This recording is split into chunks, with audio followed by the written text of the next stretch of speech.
Hello বন্ধুরা, welcome back to my channel texture and অ্যারোমাতে তোমাদের অনেক অনেক শুভেচ্ছা, ভালোবাসা, অভিনন্দন। তো আজকে একটা দারুণ রেসিপি তোমাদের সঙ্গে শেয়ার করলাম, আশা করি তোমাদের খুবই ভালো লাগবে। তো তোমরা অবশ্যই ভিডিও কি করবে, প্রথম থেকে শেষ পর্যন্ত দেখবে, তাহলে বুঝতে পারবে যে কেমন করে আমি বানিয়েছি। তো খুব সহজেই বাড়িতে 3 রকমের চপ বানাবো, আর সেটা তোমাদের সঙ্গে শেয়ার করছি। তো তোমরা দেখো, আর যদি ভালো লাগে অবশ্যই একটু লাইক করবে, শেয়ার করবে, সাবস্ক্রাইব করবে। চলো শুরু করা যাক তাহলে। তো সবার প্রথমে এখানে মশলা কষে নেব। মশলা কষে নেওয়ার জন্য এখানে পেঁয়াজ বাটা 4 চামচের মতন নিয়েছি, দিয়ে একটু কষে নিয়েছি। এর ওপরে আমি 3 থেকে 4টে পেঁয়াজ কুচিয়ে নিয়েছি, টমেটো বড় একটা নিয়েছি, হালকা একটু নুন দিয়েছি, দিয়ে এর ওপরে হচ্ছে রসুন বাটা 2 চামচ, আদা বাটা 1 চামচের মতন দিয়ে, কাশ্মীরি গুঁড়ো লঙ্কা দিয়ে হচ্ছে একটু জল দিয়ে ভালো করে কষে নিয়েছি। কষে নেওয়ার পরে হচ্ছে আমি এর মধ্যে হচ্ছে কুচনো কাঁচা লঙ্কা পরিমাণ মতন দিয়েছি। তোমরা ঝাল বেশি খেতে চাইলে বেশি দিতে পারো। আর একটু কসুরি মেথি পাতা দিয়ে দিয়েছি। হালকা একটু মিট মশলা একটু বেশি পরিমাণ দিয়েছি, যাতে টেস্ট আরও দারুণ আসে। একটু অল্প জল দিয়ে হচ্ছে আবারও মশলাটা কষে নিচ্ছি। মশলা কষা হয়ে গেছে, আর প্রথমে হচ্ছে এখানে ব্যাটারটা রেডি করে নেব। তো আমি বেসন নিয়ে নিয়েছি পরিমাণ মতন, নুন অল্প করে স্বাদ অনুযায়ী দিয়ে দিয়েছি, হলুদ গুঁড়ো 1 চামচ, আর লাল লঙ্কার গুঁড়ো একদম হাফ চামচ দিয়ে হচ্ছে একটু খাবার সোডা দিয়ে হচ্ছে ভালো করে ব্যাটারটা অল্প অল্প জল দিয়ে হচ্ছে ভালো করে মাখিয়ে নিতে হবে। আর অনেকক্ষণ কিন্তু ফেটাতে হবে, তাহলে কি ব্যাটারটা ভালো আসে। তো ব্যাটার ফেটানো হয়ে গেছে। এখানে আলু সেদ্ধ করে রেখেছি আগে থেকে, নুন স্বাদ অনুযায়ী দিয়ে দিয়েছি, আর মশলা যে করে রেখেছি মশলা মিশিয়ে দিচ্ছি। একই মশলা দিয়ে 3 ধরনেরই চপ রেসিপি করব, তো তোমরা দেখতে থাকো। তো এখানে আমি কড়াই বসিয়ে দিয়েছিলাম, এটা হচ্ছে লোহার কড়াই হচ্ছে আজকে ভেজে নেব চপগুলো। তো বেশি পরিমাণে একটু তেল দিয়ে দিচ্ছি। তেলের পরিমাণটা কিন্তু অবশ্যই তেলে ভাজার সময় বেশি করে রাখবে, আমি অনেকটাই রেখেছি। তো প্রথমে হচ্ছে আলুর চপটা বানিয়ে নেব। আলুর চপের জন্য আমি প্রথমে গোল করে একটু লাড্ডু করে নিয়েছি, আর এইভাবে পলি নিয়ে নেবে, পরিষ্কার পলি যেন হয়। তো এর উপরে সাদা তেল মাখিয়ে নিয়েছি, নিয়ে হচ্ছে ওই গ্লাস দিয়ে বা হাত দিয়ে হালকা করে চেপে একটু বেসন গুঁড়ো বা ময়দার গুঁড়ো ছিটিয়ে দিলে হয়ে যাবে। তারপরে ব্যাটারে এইভাবে ডুবিয়ে তেলের মধ্যে দিয়ে দাও, রেডি হয়ে যাবে কিন্তু চপ রেসিপি।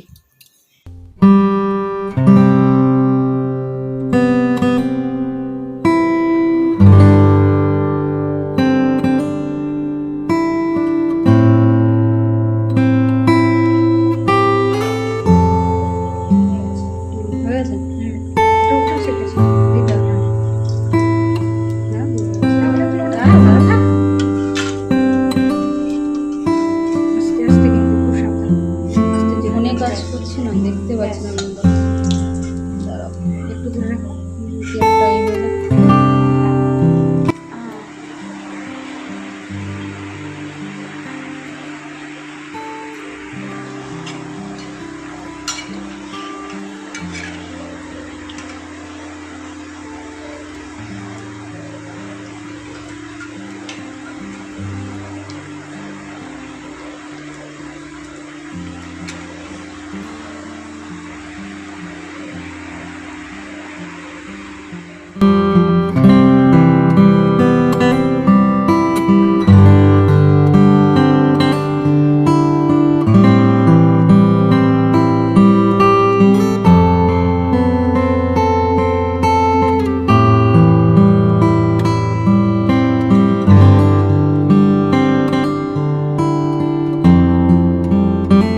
তো আলুর চপটা পুরোটাই কমপ্লিট হয়ে গেছে। সেকেন্ড যেটা দেখাবো তোমাদের হচ্ছে মোচার চপ। তো মোচাগুলো আমি হালকা করে সেদ্ধ করে নিয়েছি হলুদ দিয়ে, তো আগে থেকে সেদ্ধ করে রেখেছিলাম। আর আলু যে মাখিয়ে রেখেছি মশলা দিয়ে, সেইটা দিয়ে ভালো করে দেবে নিয়েছি। দেবে যেমন ইচ্ছে তোমরা শেপ করতে পারো, কেউ লম্বা করতে পারো, কেউ গোল করতে পারো। আমরা করেছিলাম হচ্ছে লম্বা টাইপের।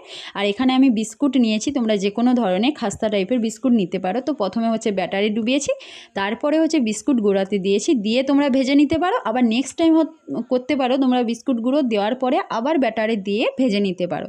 তো 2 ধরনের আমি বা 2 রকম তোমাদের বলে দিলাম, তোমাদের যেটা ইচ্ছা সেটা করতে পারো। তো এইভাবে আমি মোচার চপগুলো কমপ্লিট করলাম, তোমরা দেখতে থাকো।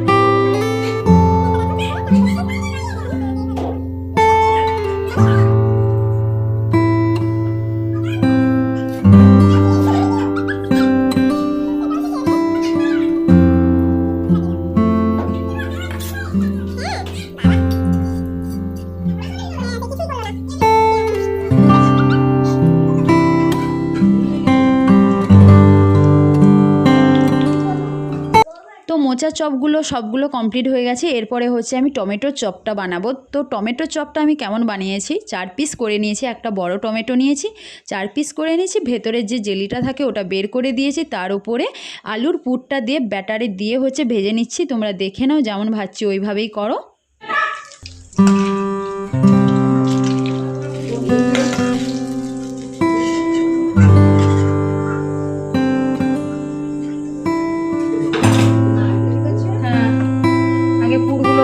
তারপরে একে একে ভেজে ভাজা 2 3টে করে দিয়ে দাও, তারপরে আমি করে নিচ্ছি। দিয়ে দাও।